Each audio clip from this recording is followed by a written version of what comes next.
अस्सलामुअलैकुम। I hope आप सब खैरियत से होंगे। Welcome to another class, chapter number 4, structure of molecules. Today we are going to study the last type of chemical bonding, which is metallic bond, and test yourself 4.2, which is on page number 64 of your textbook. Starting from test yourself 4.2, the first question is, give the electronic configuration of carbon atom. So it is 1s2, 2s2, 2p2. What type of elements have tendency of sharing of electrons? The non-metals, they have the tendency for sharing of electrons. If repulsive forces dominate to attractive forces, will a covalent bond form? No.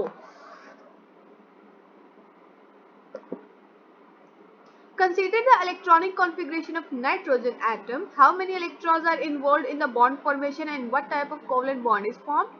तो nitrogen, इसके outermost shell में 5 electrons हैं, so it means it required 3 more electrons to complete octet. तो 5 electron होने की वजह से इसको 3 और इलेक्ट्रॉन्स चाहिए ताकि वो अपना ऑक्टेट कंप्लीट कर सके.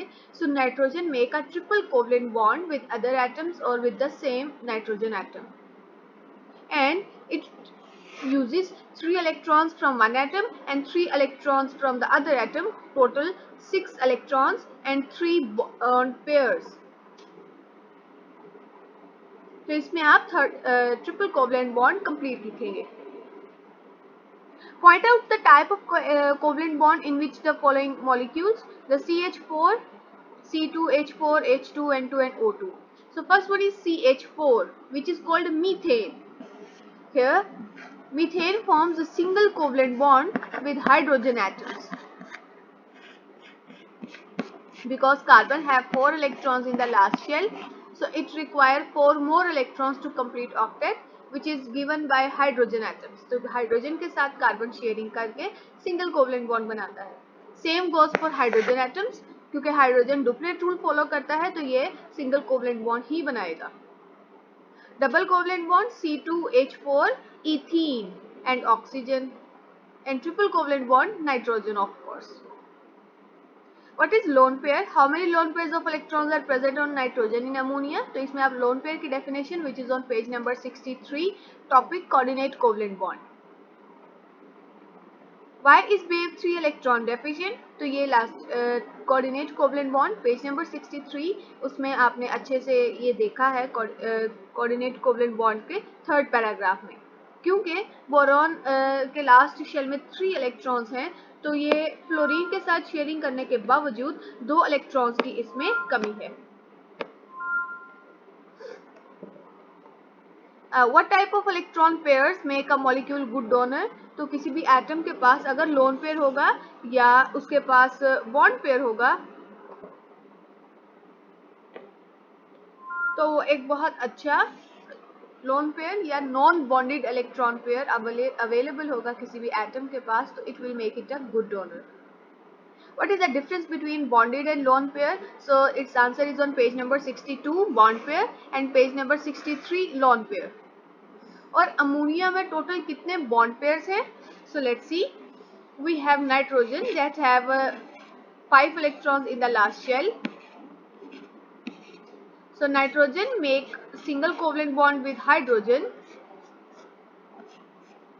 So we can see it has made 3 bond pairs. What do you mean by delta sign and why it develops? So the delta sign indicates the partial positive and partial negative charge. Its answer is also on page number 64, the topic polar and non-polar covalent bond. Why does oxygen molecule not form polar covalent bond? क्योंकि oxygen molecules हमने कहा जब same types of atoms के दरमियान bond बनेगा तो sharing of electron equal होगी, so it means they will never form a polar covalent bond, they will form a non-polar covalent bond. Why has water polar covalent bond? Because water is made up of 2 different types of atoms, and also the oxygen atom has smaller size as compared to hydrogen, and oxygen's electronegativity is also greater than hydrogen. Next we have the important topic, which is metallic bonding, which will come as a short question in your paper. So what are metals? So let's start from the basic. We have ions. One is the ions which are formed by losing electrons,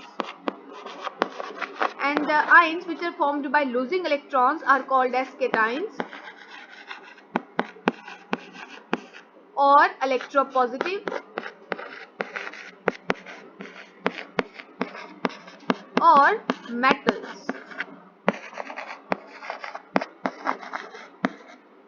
किसी भी atom जो कोई भी atom जो electron आसानी से loose करेगा, it will be a good metal, और कोई भी एटम जो आसानी से इलेक्ट्रॉन लूज नहीं कर पाएगा, it will be a bad metal. अब इस मेटल की कुछ कैरेक्टरिस्टिक्स हैं। तो हमने कहा the metal they will easily form positive ions, वो आसानी से इलेक्ट्रॉन लूज कर सकेंगे। It means they will have low ionisation energies, और किसी एटम की आयनाइजेशन एनर्जी लो कब होती है? When it have large size.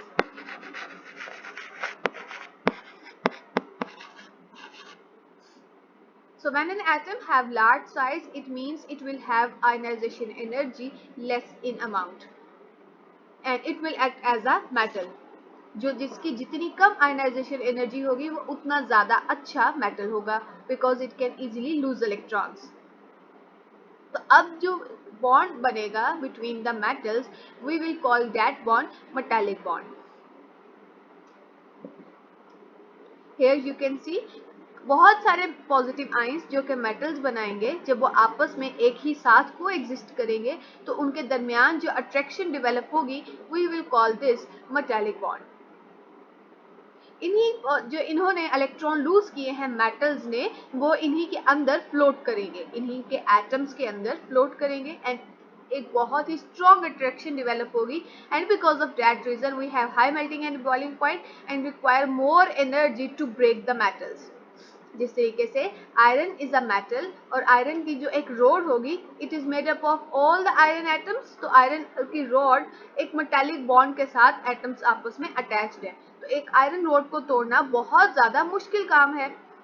तो वो इसी वजह से, क्योंकि उसके अंदर बहुत स्ट्रॉन्ग मेटालिक बॉन्ड है। आयरन के जितने भी पॉजिटिव आयंस हैं, उनके दरमियान जो इलेक्ट्रॉन्स इन पॉजिटिव आयंस ने लूज किए हैं, वो इलेक्ट्रॉन्स इन्हीं के दरमियान फ्लोट करेंगे, and we call these electrons mobile और फ्री इलेक्ट्रॉन्स। चूंकि ये कंटिन्यूसली इनके दरमियान मूव कर रहे हैं, तो इसलिए हम कहेंगे मोबाइल, और चूंकि ये किसी भी एटम के साथ अटैच्ड नहीं है, इसीलिए हम इसको ये भी कह सकते हैं दीज आर फ्री इलेक्ट्रॉन्स।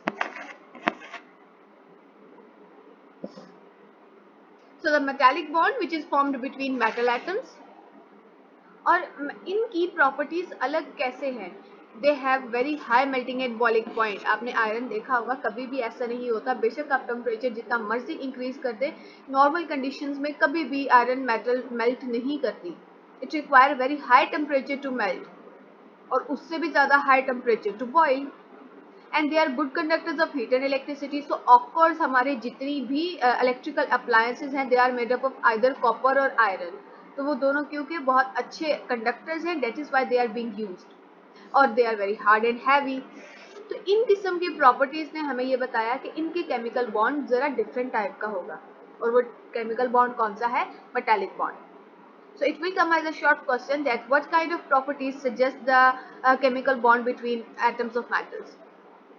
तो उसमें आप इसकी ये प्रॉपर्टीज राइट करेंगे। So in case of metals, nucleus का लास्ट इलेक्ट्रॉन के ऊपर होल्ड वीक होगा, चूंकि they will be large in size, और जितने बड़े होंगे they will have low ionisation energy, और जिन एलिमेंट्स की आयनाइजेशन एनर्जी लो होती है, they have the tendency to lose their outermost electrons.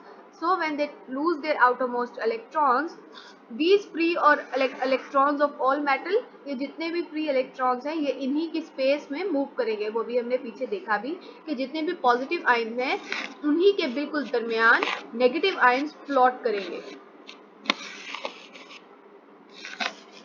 और इसी वजह से एक पॉजिटिव नेगेटिव एक स्ट्रॉन्ग अट्रैक्शन डेवलप होगी, and that is attraction is called metallic bonding. तो इसी तरह से अब इस पैराग्राफ पे एक अदर शॉर्ट क्वेश्चन बनेगा that why the metals have the tendency to lose electrons or the why metals lose electron easily. तो आप उसमें ये सेकेंड पैराग्राफ कंप्लीट लिखेंगे. सो ये जो जितने भी इलेक्ट्रॉन्स किसी भी मेटल ने लूज किए हैं वो कहते हैं ये वो किसी भी एक एटम के साथ अटैच्ड नहीं होते, वो बल्कि दरमियान में ही फ्लोट करते हैं. और क्योंकि ये कंटिन्यूसली मूव कर रहे हैं we call this mobile electrons. और इसी वजह से ये जो मोबाइल इलेक्ट्रॉन्स दरमियान में फ्लोट कर रहे हैं, दरमियान में मूव कर रहे हैं, because of that reason the metals are being hold together. So let me show you. Here you can see these are the positive ions of metals and these blue ones are the free electrons that are floating in between. अब देखते हैं कि these free electrons they are not attached to any atom. ये किसी भी atom के साथ attach नहीं हो रहे बल्कि दरमियान में मूव कर रहे हैं. ऐसा मालूम होता है किसी भी एटम का मेटल्स का अगर हम स्ट्रक्चर देखें कि ये जो पूरा पॉजिटिव आयंस है ये इन नेगेटिव इलेक्ट्रॉन्स के सी के अंदर डिप्ट है. तो आज के लिए हमने पढ़ा टेस्ट योरसेल्फ 4.2 जिसमें से फर्स्ट क्वेश्चन का आंसर आप अपनी बुक पे ही राइट करेंगे. Also the second one is also, the third one is also. About the fourth one इसका आंसर पेज नंबर 63 पर है तो इसको आप वहां मार्क करेंगे which is triple covalent bond. Fifth one का आंसर आप अपनी कॉपी पे राइट करेंगे. सिक्स्थ वन का आंसर पेज नंबर 63 पर ही मौजूद है which is coordinate covalent bond का सेकेंड पैराग्राफ. इसी तरीके से why is BF3 electron deficient page number 63 coordinate covalent bond third paragraph. What type of electrons pair makes a molecule good donor? तो it is a lone pair, तो ये आप अपनी book पे ही राइट करेंगे. What is the difference between bonded and lone pair? तो ये आप अपनी कॉपी पर राइट करेंगे. डिफरेंस हमेशा बेटे एक सेंट्रल लाइन के साथ होता है, तो इस तरफ लोन पेयर इस तरफ बॉन्ड पेयर और दोनों की एग्जांपल्स. उसके बाद what do you mean by delta sign? So its answer is on page number 64 fourth paragraph. What is oxygen molecule? तो ये वाला भी आप कॉपी पर राइट करेंगे एंड क्वेश्चन नंबर 12 का आंसर भी आप कॉपी पर राइट करेंगे. फिर उसके बाद है मेटालिक बॉन्ड जिसमें से first is it's definition, then the short question, then another short question which is till here, और उसके बाद mobile electrons. So that is all for today. Thank you and Allah Hafiz.